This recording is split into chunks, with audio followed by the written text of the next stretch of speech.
আসসালামু আলাইকুম। আমি মোহাম্মদ রবিউল ইসলাম। বিএনপির পক্ষ থেকে লাল গোলাপ শুভেচ্ছা ও অভিনন্দন। আমরা সবাই জানি আমাদের বেগম খালেদা জিয়া অসুস্থ হয়েছে। আমি সকল বিএনপি ভাইদেরকে অনুরোধ করব, আপনারা কেউ ভয় পাবেন না। আল্লাহ তাআলা আমাদের বেগম খালেদা জিয়াকে অবশ্যই সুস্থ করে দেবেন।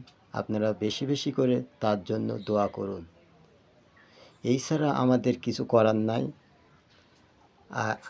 একটি কথা না বললে নয়, কথাটা হলো গুরুত্বপূর্ণ। সেই কথাটা, যে কথা হলো, খুব তাড়াতাড়ি আমাদের নির্বাচন এগিয়ে আসছে।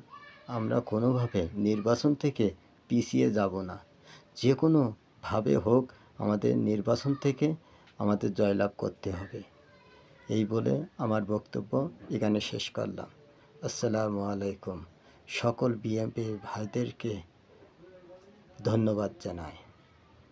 ধন্যবাদ জানাই তারেক জিয়াকে এবং সকল বিএনপি কর্মকর্তাকে।